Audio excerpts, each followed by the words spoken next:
Hey everybody, welcome to the Slick Tree Podcast. I'm your host, Colby Langford. The point of this show is to help improve ourselves as dogmen and to raise the quality of the dogs on the end of our lead. So let's settle in, turn the volume up, and let's see if we can't learn a trick or two together from our guests.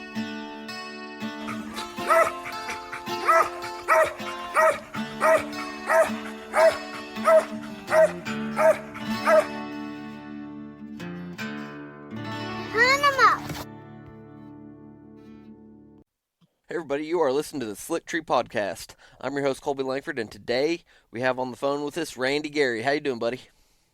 I'm doing great. Hey, y'all. Oh, I'm doing well. Well, let's just kind of jump into it. Why don't you tell us a little bit about yourself, Randy? Where are you from, and that kind of stuff? I'm from Louisiana, northern Louisiana. Not not the Cajun part. I'm from North Louisiana. We're rednecks.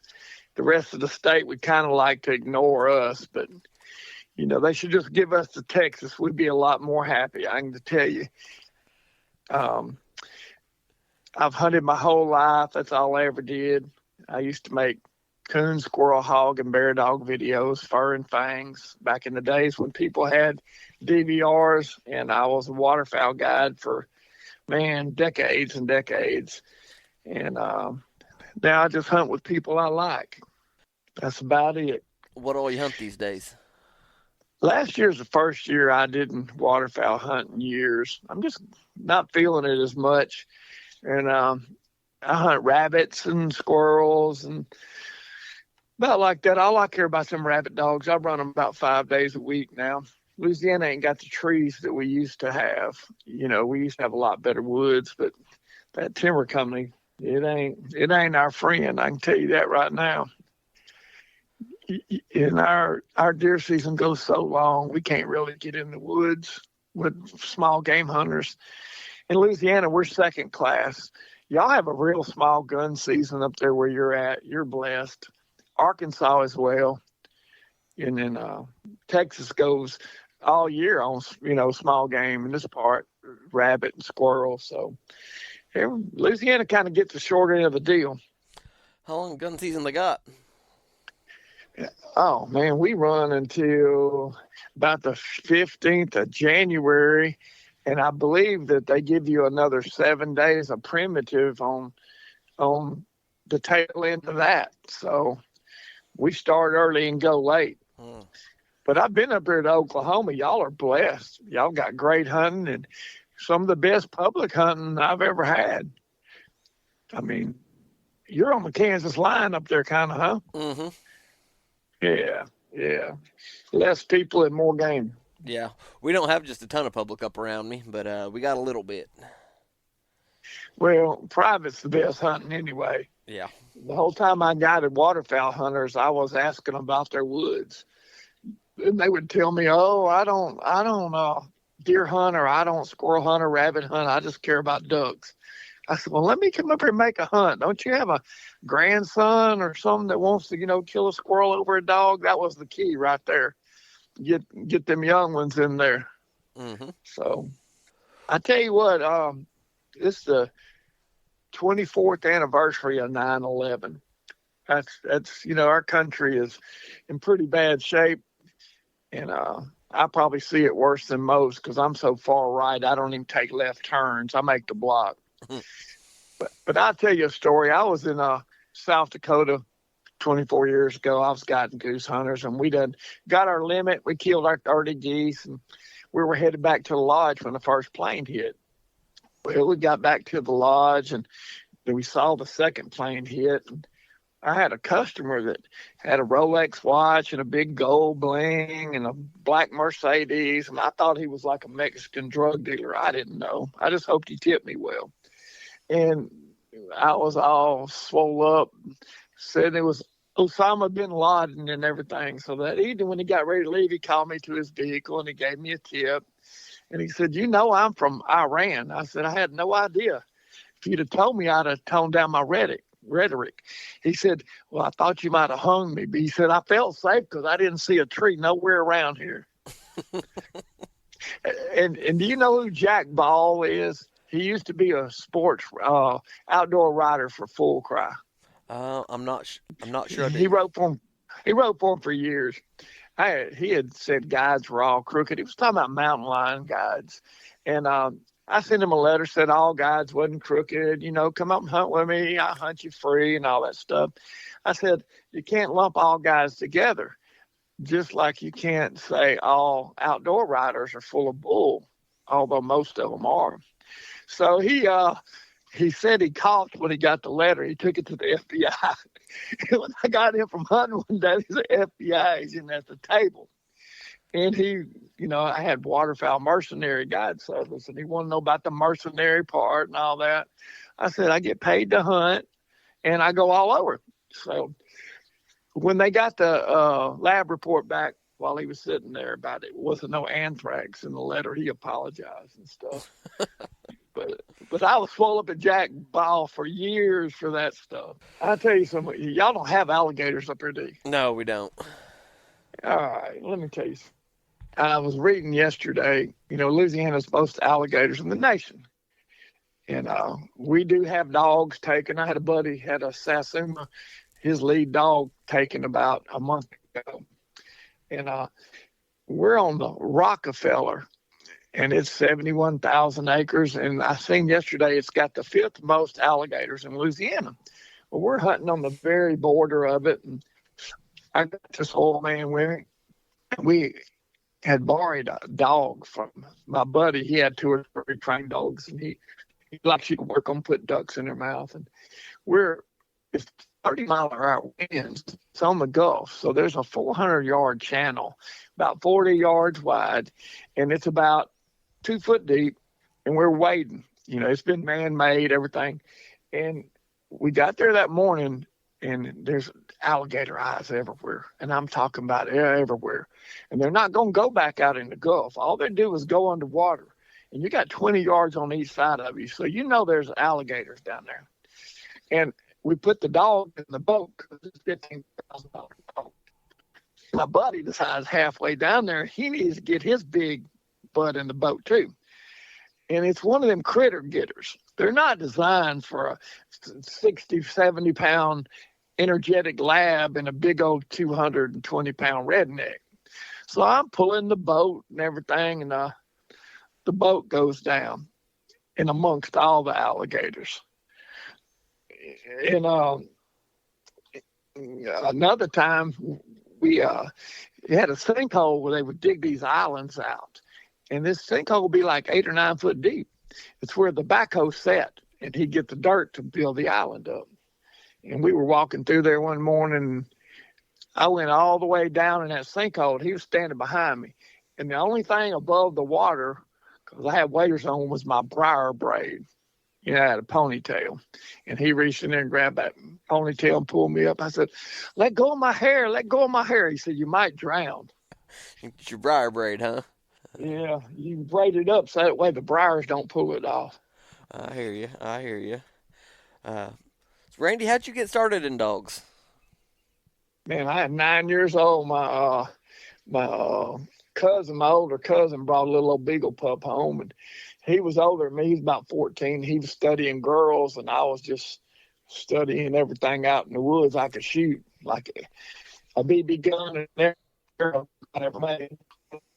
That was it. That's all I've ever done.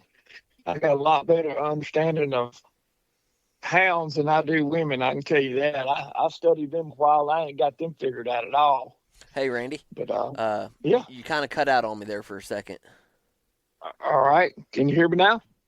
Yeah, I can hear you now, but okay. I don't know if you moved around or something, but you cut out on me. I couldn't hear you at all for a couple seconds. All right, here we go.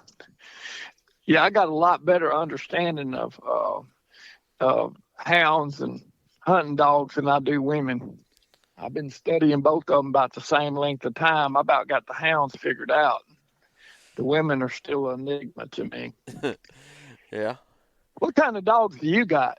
Well, I've had mountain curs, and I've kind of transitioned away from them. I've just been having a hard time finding one that just really wants to have the drive and the go that I'm looking for. Right now, I've got treeing curs and bird dog crosses is what I've got at the house. that bird dog will put the motor in them. You know, you can rein a dog in, but you can't hardly make him go. Mm-hmm. I got some buddies, and I tell you what their trick is to make them go. They pull up on a road with the woods 300 yards out there, and they turn that dog loose, and he runs to them woods as fast as he can. And he says when he goes in the regular woods and opens it up, it makes the dog go further and faster because he's used to sprinting toward the woods. Mm-hmm. I don't know whether it works, but he swears by it. So yeah, it's not the first time I've heard someone say something like that. I cut mine across fields like that every once in a while, but I don't make a huge practice of it with the one I'm hunting right now, which she kind of did me dirty. I got a NSD hunt Saturday that I'm hosting, and she done come and heat on me early this week. Oh, so you're gonna have to get the big Sab, huh?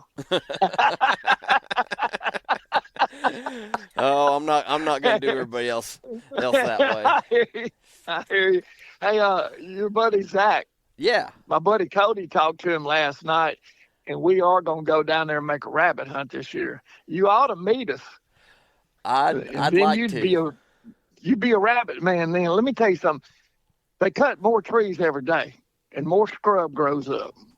And that's why I ain't got squirrel dogs like I used to, because we ain't got no trees left. And you in rabbit country, so you need to come down there and make a hunt. Yeah. I sure do. Yeah, Zach just had a baby yesterday, or well, I guess his wife had a baby yesterday. But I was on the phone with Zach when which I got off the phone with you yesterday, and then I called Zach and was talking to him. Yeah. And while I was on the phone with him, he's like, "Hey, hold on, Cody's calling me." So I said, "Well, I bet you Randy called Cody. Now Cody's calling you." So yeah, it sounds like that's what happened. I'm trying to set that hunt up. Hey, Steve Trimble, I'm gonna come up there next year and stay with him about a week, as long as he'll fry bacon greasy and eggs over easy, and I'm gonna come down there and we're gonna kill some rabbits. So you be looking for some spots now. Oh, I've already got them. I tried to get that old Gus to come down and bring his rabbit dogs down and hunt with me last year. I never did get him wrangled down. Yeah, we're going to bring some power up here this year. He got 2 putts from me one time, and he named them Randy and Gary. No pressure there. No pressure there. That sounds like something Steve would do. He's on her. He come down there to hunt a week with the swamp rabbits in the water. Well, y'all ain't got a whole lot of swamps up there, and no rosettas and all that stuff, excuse me. And so his dog got out there, swam to the pack, but he wouldn't come back. So he spent the night out there in the swamp. And when we got back to the place we were staying, they had these mounted alligator heads. And Steve kept looking at them alligator heads. He was worried about his dog. We had a place in Arkansas, and it was in front of Ashbrook Island, one of them fancy islands. And I had it leased, and it was a dugout for the Mississippi River. And there's an alligator in there that they said was going to be the state record. Well, they just sent me a picture of him, and that was 20 years ago, and he's still there. We called him Clarence the Cross-Eyed because his head was so big when he looked at you, his eyes were cross-eyed because that's how big he was. And he would eat our ducks, and he only liked hooded mergansers, I guess because they taste like fish. If you shot a hooded merganser, he'd come get that thing if it was early season. And them alligators, y'all don't got to deal with that. And I tell you what else y'all don't have, y'all got rattlesnakes, we don't. But I've had 31 of my beagles bit in the last 4 years by cottonmouths, 31 of them. And it makes me not be able to take my young pups right now. You know, they're just over 3 months because they can't stand that bite. The rest of them are fine. You know, but that puppy, it can kill that puppies. So, and we don't got no rattlesnakes. One time I was in the King Ranch down there, and they had them Elway dogs, expensive ones. It was old neighbor's trailer and Johnny Fair Syrup. It was some rich guys. And one of them dogs started pointing rattlesnakes. And about the third rattlesnake it pointed, it got, it hit him and it killed him. There wasn't even no getting him to the hospital. Speaking of gators, Yeah. and I usually talk about this when I'm down here swimming in the river next to my house, but I almost kind of like for us to have gators up here. I think it'd be fun. It'd No, be a you fun don't. critter to chase, but I'd only want them to get to about 3 foot long, maybe 4. Yeah, well, you don't. They killed 11-4, 100 yards from my house down here in the lake because it was getting dangerous. And, people think that stuff's cute. They throw their scraps out there. Well, then every time they see people, they think of food. That stuff ain't, man, they will eat your dog.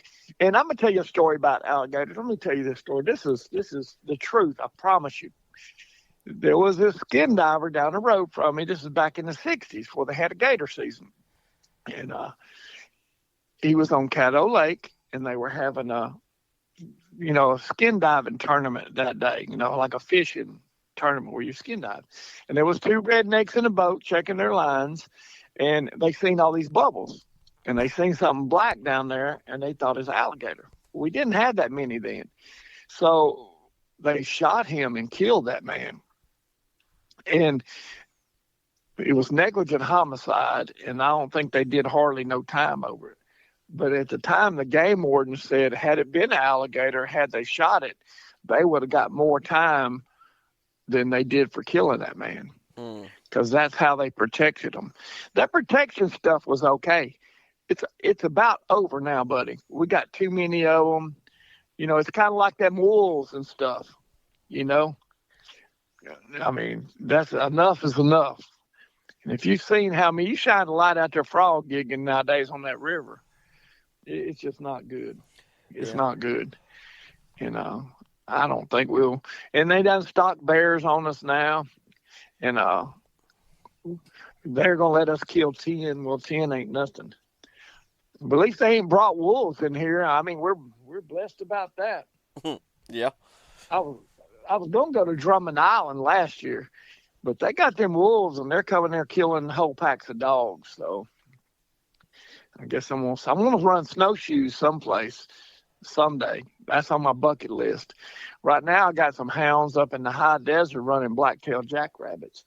I wasn't even sure you could do that, and he's doing a pretty good job of it. And them critters are fast. They are, and they're wind washed, and their belly's so far from their feet, they don't leave much of a trail, and they make such long strides that the track's hard to figure out in the arid desert. But I think it's a high desert, I think they got some snow on the ground and everything all year up there. I gotcha. But I've been with some pretty good squirrel dogs before. I didn't care what kind it was, from a red heeler to them Lakers to rat terriers to original mountain curs to hounds, all that.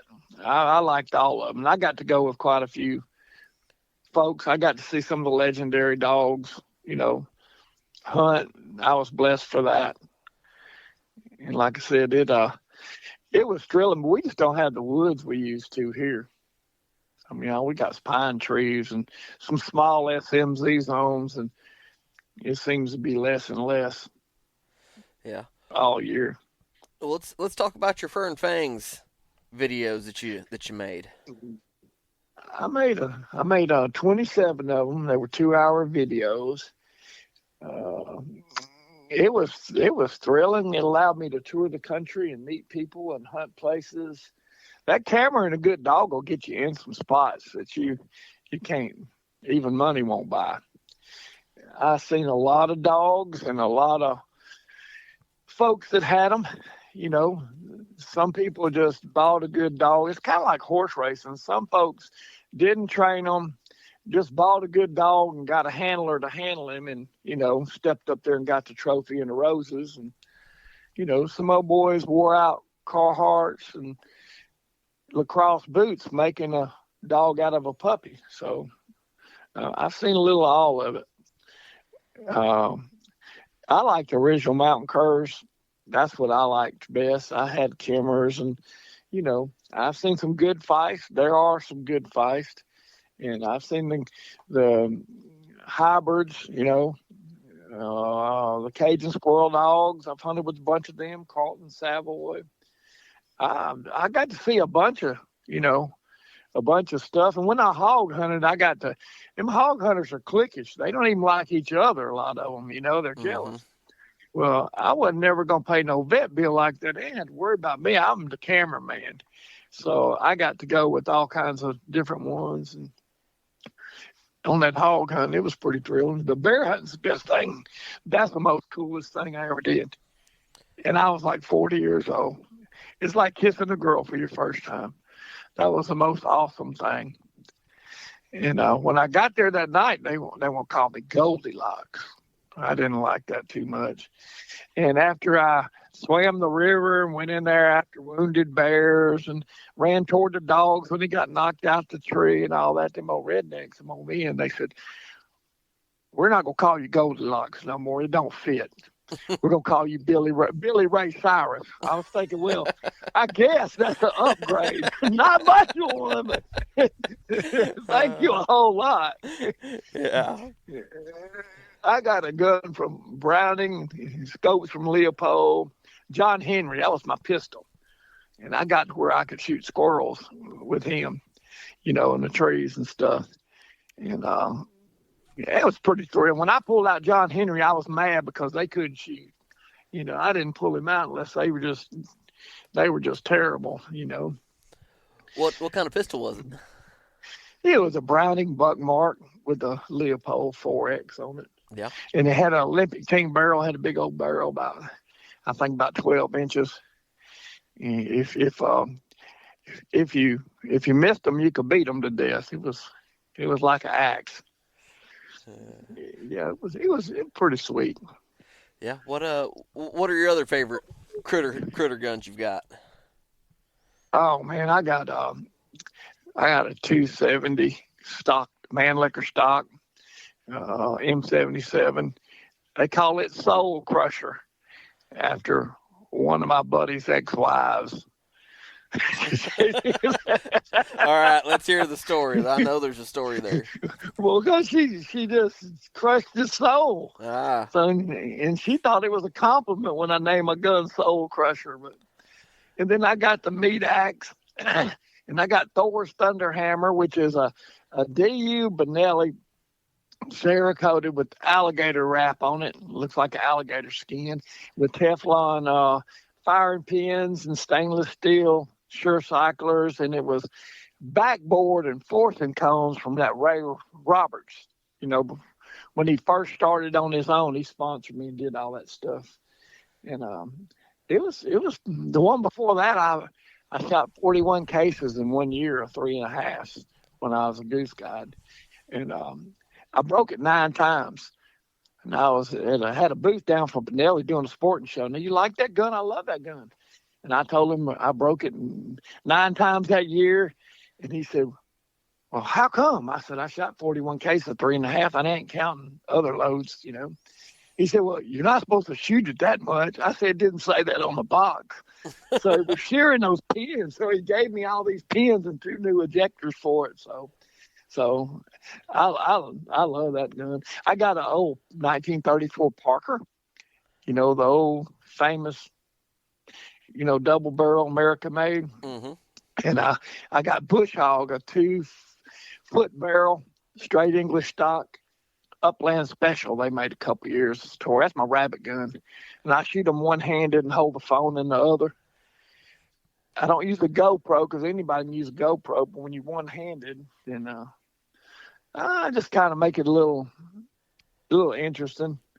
I just try to live it, boss. I'm in my golden years. There ain't gonna be no more. Yeah. How old are you, Randy? I'll be 67 February, house. And I put 25-year-olds in the truck all the time at work. They don't make 25-year-olds like they did us. I promise you that. Yeah. It's a sad world. Hey, I need y'all to all keep working and pay that Social Security. I need my mailbox money. so I can live the life that I'm accustomed to now. Well, keep paying into Okay? it. Keep paying into it. Somebody got to work. I'm just telling you. I am just telling you. How many dogs you got? Too many right now. I need to get rid of a couple. I've kind of got myself in a predicament where I got too many young dogs that are on the front end of being started, but I don't hardly have time to mess with all them. I think I got, if you count my house dog, which is kind of my duck and dove wire hair, I does a little bit upland hunting with her, and then I got a short hair. I've got 2 half Walker pups that are out of the short hair. I got a half Walker pup, half English Pointer pup. Then I got another tree and cur pup that's just a little bitty puppy, and then I got another one that's half Walker, half cur that's about to get a new address. But I need to get rid of about 3 of them at least. Well, here's the trap people get into. I have 7 grown finished dogs, and each of them is a jump dog and a real dog. I mean, by themselves, because when I start them, if they're codependent on something, I leave them older dogs at the house. The time to make rabbit dogs, and same thing with squirrel dogs, is March and April. One thing is leaves ain't on the trees for your squirrel dogs, and the scent's still good, and nobody else in the woods but you. And then I have 3 pups this year. I'll keep a pack of about 10 because they come in heat and one gets snake bit. I like to run at least 8 at a time. That's the beautiful thing about rabbit dogs. Squirrel dogs, it's a 1 or 2 thing. So you don't have the time. Well, I can run 10 dogs at a time. Mm-hmm. You see what I'm saying? And everybody gets that blood, and I let go of a 3-year-old finished dog if the puppy is a year old and better than her. And that's why I limit myself to 12, no more than 12. That's what'll fit in the boat. That's what'll fit in the dog box. And I don't get in that 30-dog trap. Because I've been to some legendary squirrel dog men, and I've seen them with 35 dogs and bad knees, and he's going to tell me how each of them hunt, and it's got 3-inch long toenails. So we ain't calling no names, but I'm just telling you, I done seen that, the blood trap. And I don't breed brood bitches, and I'm like Bluebell ice cream. I eat all I can, and I sell the rest. That's the deal. But it's easy to get in that trap of too many dogs. Everybody seems to do it at one time. The smart ones learn from it. An honest man can't make no money off a dog. And if you can't buy the one, when you go to his house, it ain't for sale. Leave your wallet in the console of your truck. Yeah, I'm kind of a sucker for a well-bred pup is what I'm kind of a sucker for. It's all that's what gets me is I like puppies. I'm not that great with them, but I sure like acquiring them apparently. Well, I like starting them. That's the joy. What I like about rabbit dogs versus squirrel dogs is it's not just having a rabbit dog. Anybody can have a couple rabbit dogs. It's putting a pack of 8 or 10 together that have the same speed, and you can throw a sleeping bag over and not strung out through the woods. That's the thing then they work together. You'll learn more about running rabbit dogs in a season than you will coon dogs your whole life. Why? Because it's a small circle. You get to see them work together, and it's in the daylight. You see what I'm saying? There's nothing where I'm not knocking coon hunters. They're very knowledgeable. I'm just saying that you'll learn more about how a dog interacts with the scent and everything by being in the daylight, and that rabbit keeps making circles. That coon don't make no circle. He goes to a swamp and you can hear it, and what you hear doesn't mean, there's some dogs that open on the track when the other's already been working it for 75 yards. So they get credit when they probably doesn't deserve it. Well, in the daytime, you can see all that. That's the difference. Tree dogs have gotten real popular, and that internet has ruined everybody. It has. And you younger gentlemen, y'all have got it made, but many of them don't realize it because back in the day, we had goat horns, and we had some kind of tracker that looks like a Venetian blind and was about 4 foot long and told you what parish the dog was in. It didn't tell you where the dog was. and we had nothing to shot with. And now that Garmin is amazing. I love it to death. But, I know where I'm at. I know where the truck is. I know where the dog is. Man, it's the greatest thing. And, there's no compass readings. It's not like the old days. And I don't think the new ones really appreciate. When we deer bro, we take 2 dogs, put them in the truck, tie a 6-foot rope to them. And when we saw the deer cross the road, we'd park the truck, walk up 200 yards. And in Louisiana, it's full of scrub, and deer go running that thick stuff. So them dogs are going to hang themselves up. It might be 50 yards. It might be 100 yards, and you'd go in there and beat them like folks ought to do their kids nowadays. Some of them kids you ought to just whoop when you put on the school bus, because when they get off, they done something to serve that whooping. And you apply pressure in the morning. My kids are great, man. I got some wonderful kids. My kids got all these degrees, and I think my daughter's on her 3rd house. She keeps upgrading. They're good, great kids. They just want me to grow up. I hate to be such a disappointment, but, all our hopes and dreams don't come true. So right, it's going to be a while, I think. It sounds like it. All right, now when I come up here with Steve Trimble, are you going to show me some squirrels? Show me what a squirrel dog is? I need to know. I think so. I'm pretty happy with this one I got. Other than her coming in heat, I was pretty excited. She's I've been hunting her with a pretty accomplished dog, and well, we hunted the other morning, and we hunted for about 90 minutes, and my dog showed us 4 squirrels in that 90 minutes, and the other dog, we saw one that first round on the other dog, but no, she's looking pretty nice. How old is she? Right about 2.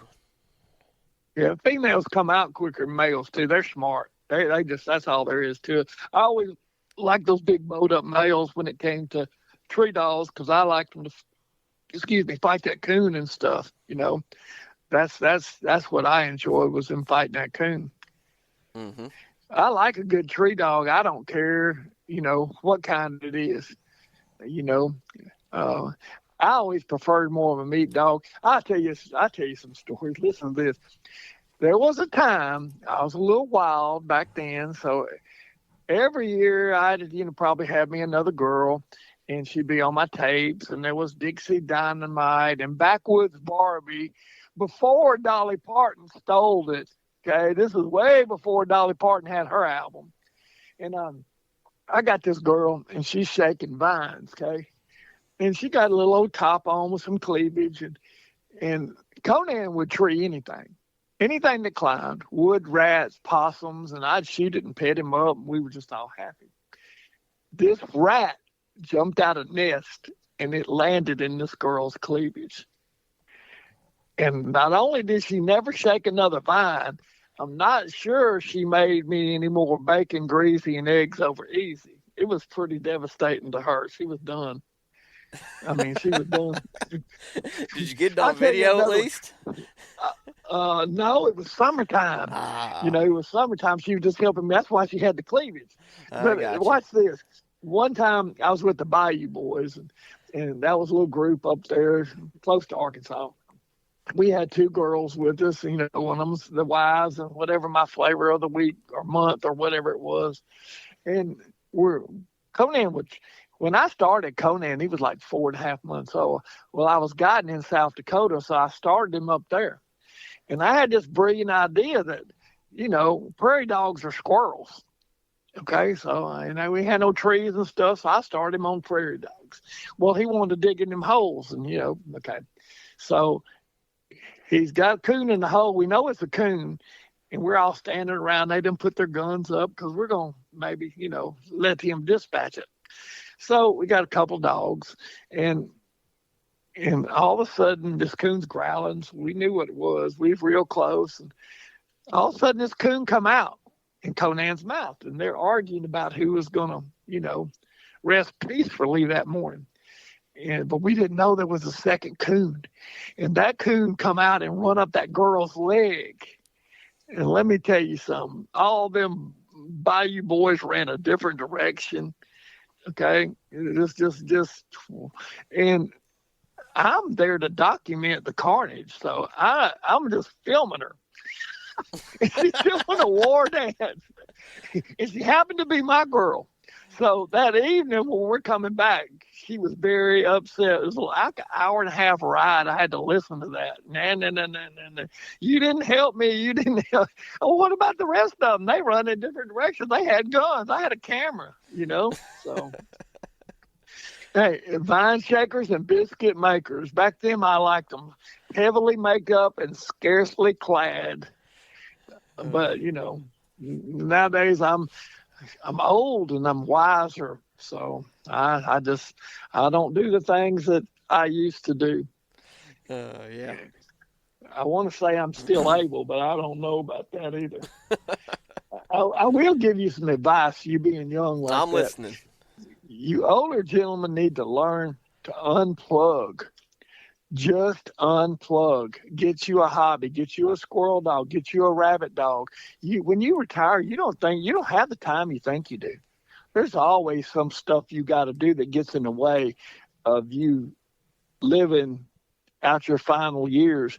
And the ones I run 5 days a week, all year, and I work a little bit, but I don't work like I could. Because the check pays the bills, and I've been preparing for this. So here's the deal. If you just live every day and do what you enjoy, because you know how much money you got. You never know how much time you got, and it passes so quick. As young as you are, you think you've got plenty of time. Let me tell you something. 24 years ago when 9/11 happened, it seems like yesterday. It just went. And I don't think the average person really enjoys life to the fullest that he could or should, because life will throw you some curveballs or drama, and it's never perfect, but you got to get your priorities right. That's what I believe. Oh, of course, you say I don't even got money for a haircut, so. But I got a belly. I'm eating though. Eating, that's for sure. So I was gonna ask, talking about money for haircuts. I was gonna say, your hair naturally curly like that, or you got to go get it permed? Yep. Nope, I don't get it permed.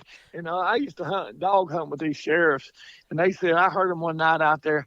You reckon Randy ever gets a haircut? I think he just lets the briars yank it off. Yeah, I was thinking, okay, yeah. No, I just. Man, I'm simple kind of guy. I don't drink. I don't do nothing. I have no vices. I don't chase wild women. Man, I don't have no vices because I have an addiction, and that's hunting. And it don't leave room for nothing else. And you got dogs, and son, even if I got half them decoys free back in the day and everything, it still costs money. And when I was young, I was 9 when I left home, went to live with my sister, who happened to be an exotic dancer. She was 19. And she didn't give me much supervision, but she married an old guy that was a high linesman, one of them real men back in the day. When they climbed them, they didn't have bucket trucks. And he fished and hunted. So every Saturday or Sunday morning, if I was home by 5 o'clock in the morning, I know that sounds kind of crazy at about 13 or 14, but he didn't give me as much supervision either. So we hunted and fished. We white perch fished and squirrel hunted. And that's kind of what, if it wasn't for hunting, I got friends in all walks of life, from federal judges to folks in the penitentiary. I probably wouldn't have been no federal judge. I'd probably, somebody be putting some money in my books if it wasn't for hunting. That's what kind of kept me grounded. And them dogs depend on me, and that's the only thing that does. So I try to be responsible enough to, feed them up and keep them. Man, it's so expensive to keep dogs now. Those shots are outrageous. And a lot of your medications aren't working now. Are you having problems with your puppies? Like Nemex no longer works. Did you know that? I did not know that. That's right. It no longer works. You got to get that safeguard for benzazole and all that kind of stuff. They're developing a immunity to it. And, we're in Louisiana, and South Louisiana is even worse. I mean, your heartworm medicine won't even work down there now. They're getting immune to it. And people think you have to charge for a puppy. This ain't your grandpa where you gave him away. People will take anything for free. But if you want them to put that sweat equity in them, they have to pay for them because it costs you money to raise them now. And the only reason I raise litter if I need stock. So, every 2 years I raise a litter at least because I add two. I add 2 dogs, 1 dog 1 year and 2 the next. That way my dogs won't be old at the same time. You squirrel hunters don't have that problem because you only have 1 or 2 dogs. When you got a pack of rabbit dogs, everything's going good. They're 4 years old. They're burning it up. Life is lovely. Buddy, they're going to be 6 in 2 years. And if you don't have any young ones coming along, your pack's going to age all at the same time. So you need to stagger it a little bit. Yeah, that makes sense. So, y'all got a little bit of private land up there, correct? But y'all don't really have trees on most of it, do you? No, a lot of it's wetlands. No, we don't. We don't have just a whole lot of wetlands. We got a lot of timber. We've got a little bit of ag. So we've got quite a few like pecan bottoms, stuff like that. But we don't have any pine timber. Like you can't find a pine tree unless someone planted it in their yard up here. We don't have any timber companies. We've all our woods are hardwoods. You got life whooped. You don't realize the political pull timber companies have in Louisiana down here. They don't pay taxes. They waived that stuff a long time ago. Like Huey Long got that done for them because it was supposed to be open to the public. Well, look, when you lease it and you put a gate, it ain't open to the public no more. You need to be paying tax like the rest of Louisiana is. That's all I'm saying. But, them politicians all get that money from them. You know what I'm saying? So the only thing in our oil industry is pretty big now. It's just the state's changed because the places we used to couldn't get into, they put that SP2 rock, and made roads and spent millions and millions. So it's not like the old days when you couldn't get in them bottoms, when it rained real bad because they got the SP2 roads and everything's kind of blocked up. It's kind of hard to get lost now. You're going to come across in Onyx. That's another thing you young ones got. Y'all got Onyx. Oh, it's Lord, handy. Man, where you at? Huh? Oh, it's handy. Oh, man, you know where you're at and who owns it. Mm-hmm. What the heck? We never had stuff like that. I mean, we just didn't. It was a different world back then. But the difference was all our woods in Louisiana was wide open. Like I said, when I was 10, 15 years old, there wasn't no posted land. People didn't care what you did, because there wasn't no deer. I mean, to speak of it all. So, just squirrel and rabbits and quail, and, it was a lot different back then. Everything was wide open. And I think on them kids, I think we're too rough on them. I think the best thing to start a child hunting is a squirrel dog. A good one. Not one of them flick treeing idiots. I'm talking about a meat dog where you go to the tree and you see 50% of his squirrels. And then that kid, you shake a vine, he gets to shoot. And, man, that's a whole different thing. That's how they started us. And, a rabbit dog's a little harder, because he's got to figure out the circle and all that, but it's still exciting. Mm-hmm. And we put them in a deer stand, and half of them, won't shoot a big buck. Let him shoot some nannies. Let him shoot something. Don't make it too rough on them. But they started us by us picking up co-balls and taking them up there and buying BBs and, getting in trouble with the neighbors' martins and stuff. That's how they started us. Mm-hmm. And I think we've kind of lost that a little bit. Of course, kids like to shoot deer, but, they would like the other small game too. And there's no money in, rabbit and squirrel in no small game. The state don't make no money.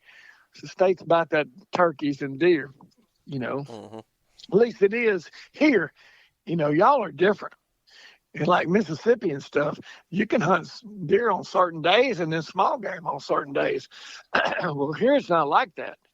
You can't get in there till Christmas. I mean, everybody else has got their on the WMAs, Mm-hmm. And I think that say like bow hunters, that's probably the houndsman's worst enemy. Not the anti-hunter, the bow hunter. I know that sounds bad. A lot of people ain't gonna like that, but they're the ones that raise more cane because they don't have an understanding of what a dog does and how he doesn't affect the deer. I run exotic pens with my beagles, 1,650 acres, 500 big game animals. They won't run bison, elk, sika, fowler, nothing. They won't run nothing but a rabbit. And I think if more, still hunters realize that we wouldn't all be, to antis, we're all the enemy. And then now hunters are all broke up against each other. You understand what I'm saying? Mm-hmm. And of course, some dog hunters do it to themselves, And back in the day, I might have stood a row with the mailbox or something. Probably. But, that's when I was younger, didn't know no better.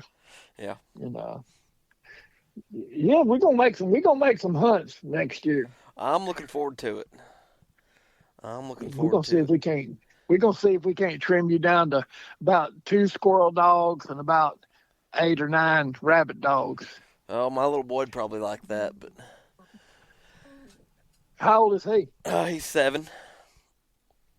Man, I kind of take that. I'm holding him back. He's been itching to kill it, to go deer hunting, kill a deer, for a year or two now. Just been begging for it. But I'm kind of making him run through the gauntlet of all the small games. I kind of got a list in my head that I'm going to make him kill before I ever let him get a chance to kill a deer.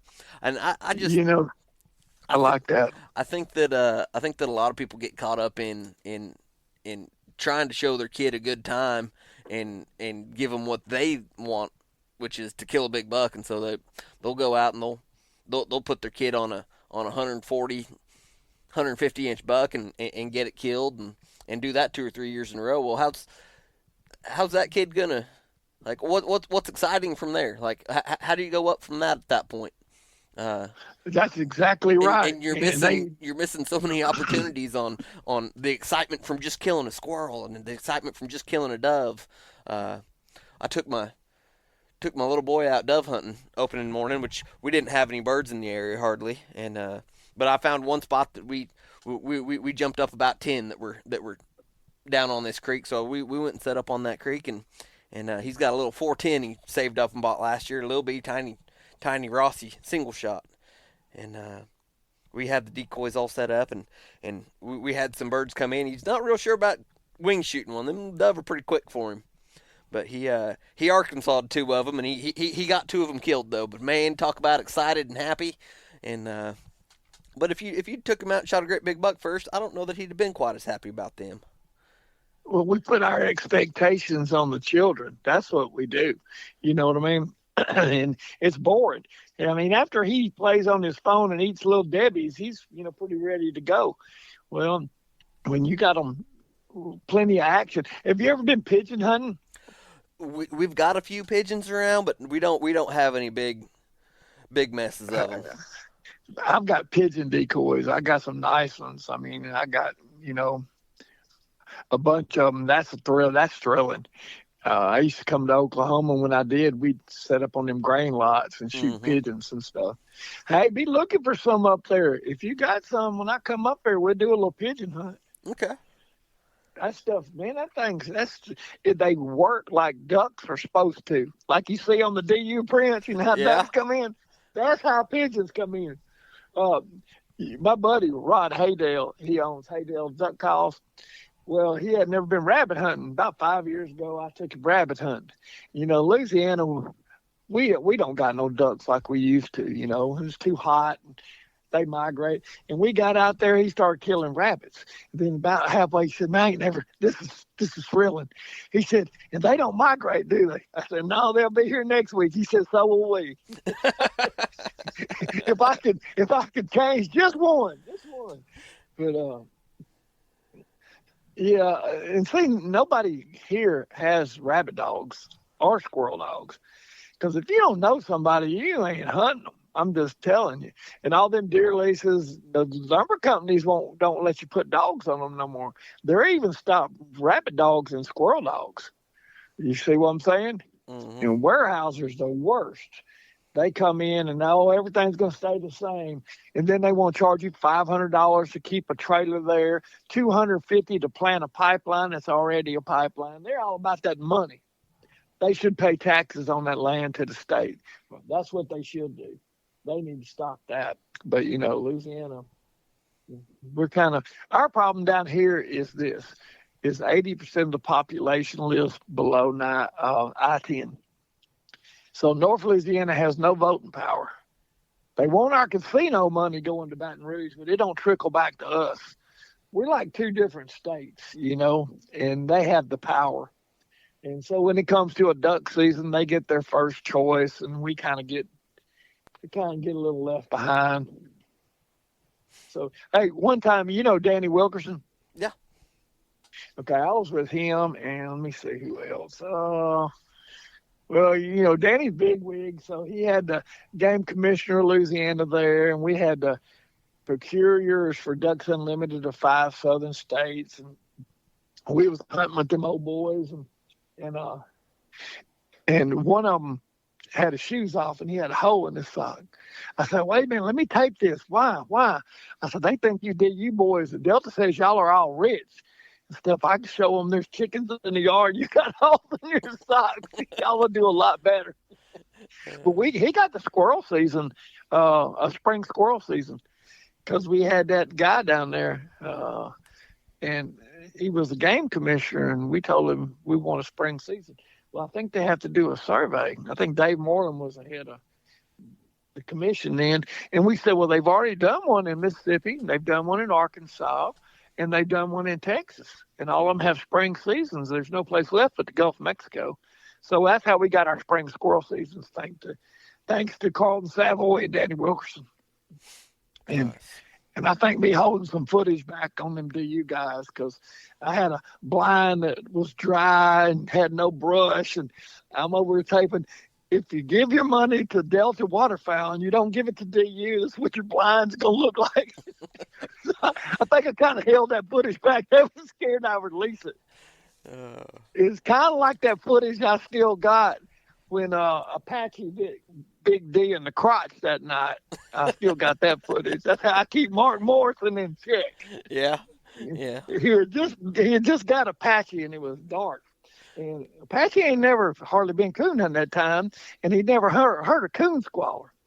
So he's tied to the tree, and Big D, the one that had the squirrel haters, he stood on this coon squalor and stepped on that dog's paw. And when he did, that dog bit him in the crotch. I'm talking about blood, bit him all the way. and then all of a sudden, he ain't on the coon squalor no more, but he was whining like he was still on it. And I looked at him, I said, what in the world are you doing? He said, he bit me in the crotch. He bit me in the crotch. And Mark said, don't show nobody that. I don't show nobody that. So I've kept that footage the whole time just to make sure that Democratic lawyer treats me with the proper respect I deserve. Oh. Now, what kind of hunt are you putting on? It's an NSD hunt. And what is that? I've been out of it 20 years. What National Sporting Dog. And what kind? It's a full elimination squirrel hunt. Oh, it is? Mm-hmm. Oh, good. It's like a state format. Yep. And can you win with circle points? Well, can you win your Cassis? Oh, man. Well, y'all got fur, though, so you shouldn't have to. You shouldn't have to, because if y'all got fur. Some places in the country back in the day, I don't know. I can't say about now, but some places had that circle because, they didn't have no fur. Mm-hmm. So they wanted the dog to advance. And have you done pretty good in it? I just got this dog. I'm hunting right now. Back in probably December. Might have been either November. I think it was December. Was when I got her, and she wasn't treeing when I got her, and I got her rolling, and I've hunted her in one hunt so far, and she won her first round, and she just treated her first squirrel about 30 days, or like I think it was 2 weeks before I took her to that. But she looked great in the first round. Treated like 4 or 5 squirrels, and then she kind of fell apart in the second cast. But she was still a puppy, so. All they can do is be the best dog at the best spot. Mm-hmm. That's at that spot. All spots aren't created equal, so it doesn't. You know what I mean? But on elimination hunt, only your evening cast matters. Your best spots. Mm-hmm. That's the way we used to do. That's why I would make guide plaques, and all my buddies would show up and draw 3 dogs. Nobody got to go to their spot. That's the fairway. And that evening we'd go to the base, and the base can't be hunted. So they had unbelievable. You was going to win the hunt. You was going to take 1,000+ points to win the hunt. And everybody would just say, I'm guide 1. We'd draw at the clubhouse. When they got to the base, they furnished the guides. And it was fair. Mm-hmm. It was very fair because there was no feeders. And look, I seen everything you can see over a piece of pressboard and brass. And I'd be if I'd ever throw any money down there, because that's when you see people's true character. And just because the dog, y'all don't have it like the rabbit dog guys. There's so many different formats in that. There's like 15. Some dogs are slow, and they'll cut the dog if he goes around them, and the dog running in front gets no credit, only when they lose it and refind it. So I always thought the best judge of a rabbit dog is the front beat of that shotgun, but that's I'm kind of a little rougher than some.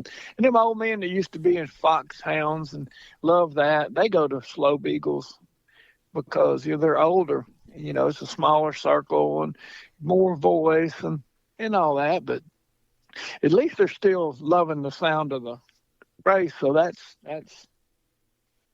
a pretty good thing. I tell you, one time we was up in Arkansas, and there was a 3-dog cast, and they had a fox hunt, and our dogs left, and my Conan too, he was right there with them. And when we seen them guys, they said, y'all got a brindle mountain cur and some kind of yellow looking dog with a bobtail? I said, yes, sir. He said, well, they're up in the middle of the pack trying to get to the front. So we got to get our dogs. Yeah, I don't tell many people that. He didn't know what was going on, but there was 40-some hounds running something, and he thought he didn't run no deer or hogs, but he thought he might need to be up in that.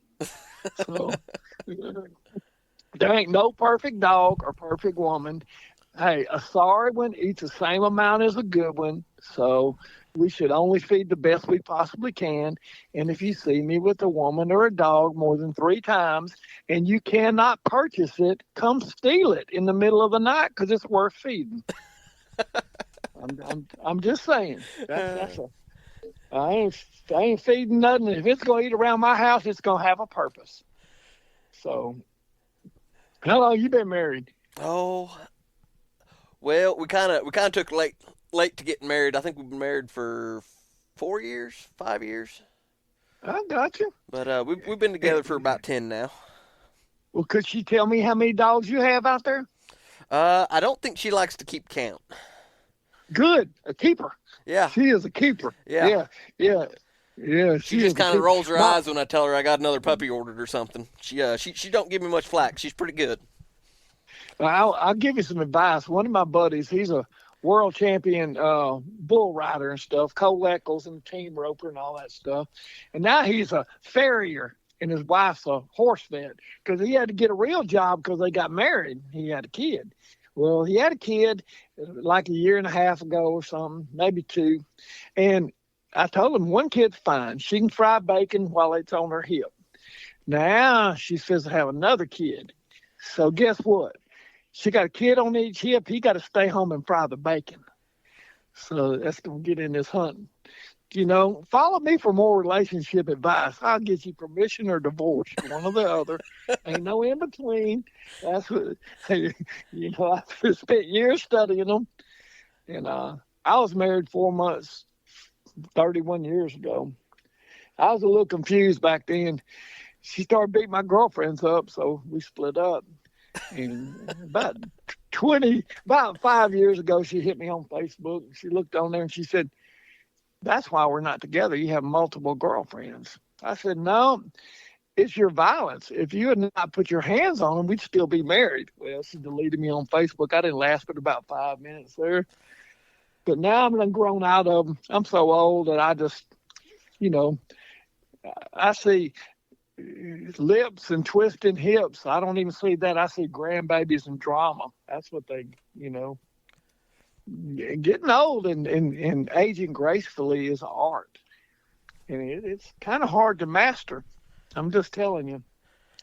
But when there's one set of hopes and dreams, it's a lot easier to fulfill them.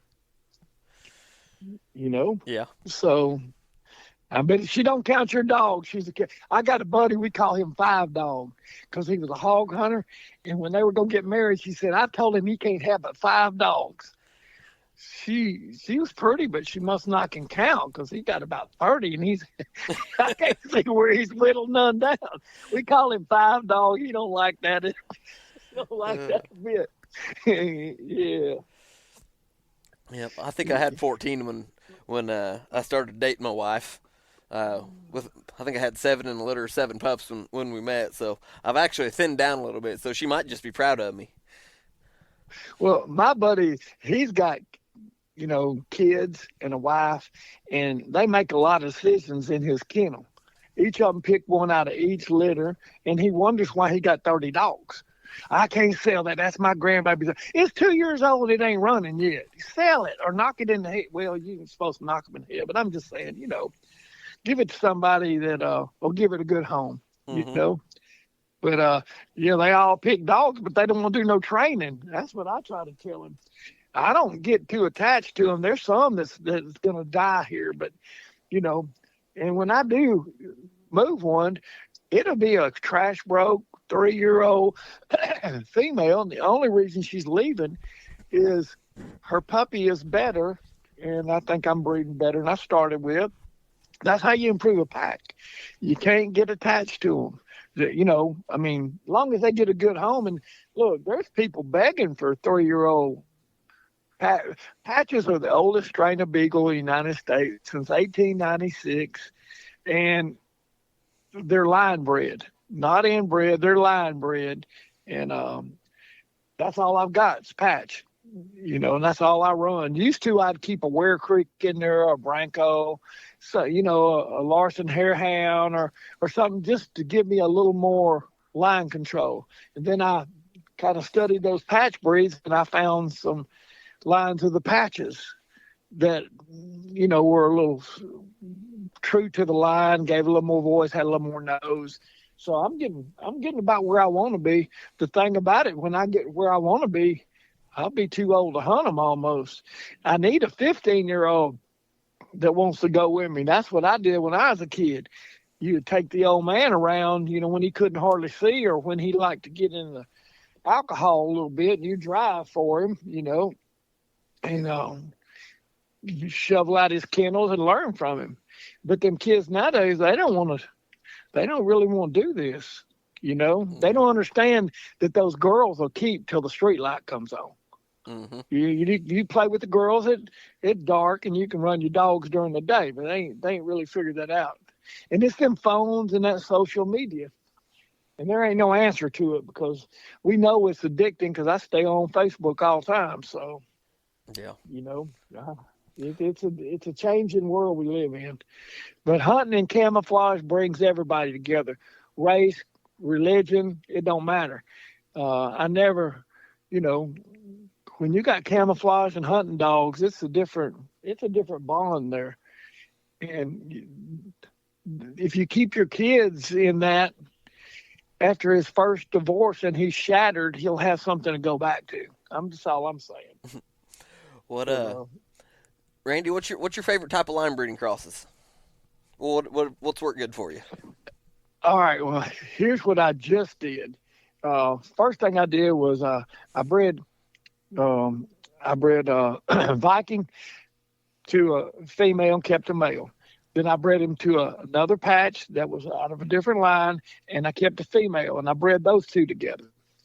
And then I outcrossed to the JLT line, and then I put Viking back on the puppies. And then I just bred Viking to a JLT and got everything I wanted, and now I bred him to his daughter. Now, I'm going to tell you something. Here's the problem with y'all making crosses like that. You got too much problems. But patches are an old line, and out of 120 something dogs, there might only been 50 dogs in that pedigree because he spent 60 something years. He was the first breeder in the Hall of Fame in 59. He lived by himself and he bred those dogs, and he culled those dogs back when, folks culled in a little different way than they do nowadays. They didn't sell their dogs, didn't make their cut on the internet. They disappeared. So that's what he did, and that's how I'm able to study those old lines and cross. And I test my stock.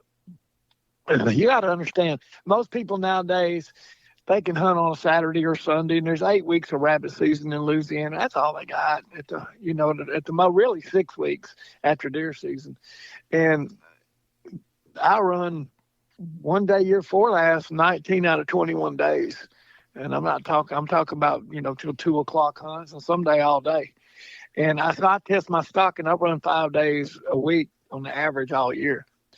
So I test my stock, and I know the holes in them, and I'm not kennel blind. So when I know the holes, then you can figure out what you can plug them with. And my trick is this: I put the dogs and the puppies in the best hands. Patchmen are a cult. They're like no other beagles. I mean, they're a cult. You don't crossbreed them. We don't crossbreed them. And we don't sell to people that do, some of the most serious ones here. Would putting some patch in some other lines help the endurance on them and the hunt? Yeah, that's why people do it. But it's short term. And, so I put them in the best hound men that are older and retired that run all the time. That's all they do. You can't beat a man. Look, a lot of black guys got some of the best rabbit dogs. And here's why. A lot of black guys don't duck hunt. They don't turkey hunt. Some of them don't even deer hunt. They do one thing. If they're a squirrel dog man, they're a squirrel dog man. And if they're a rabbit dog man, they're a rabbit dog man. It's hard to compete with a man that only has one vice, because then he's got more time to spend on that vice. Do you see what I'm saying? Mm-hmm.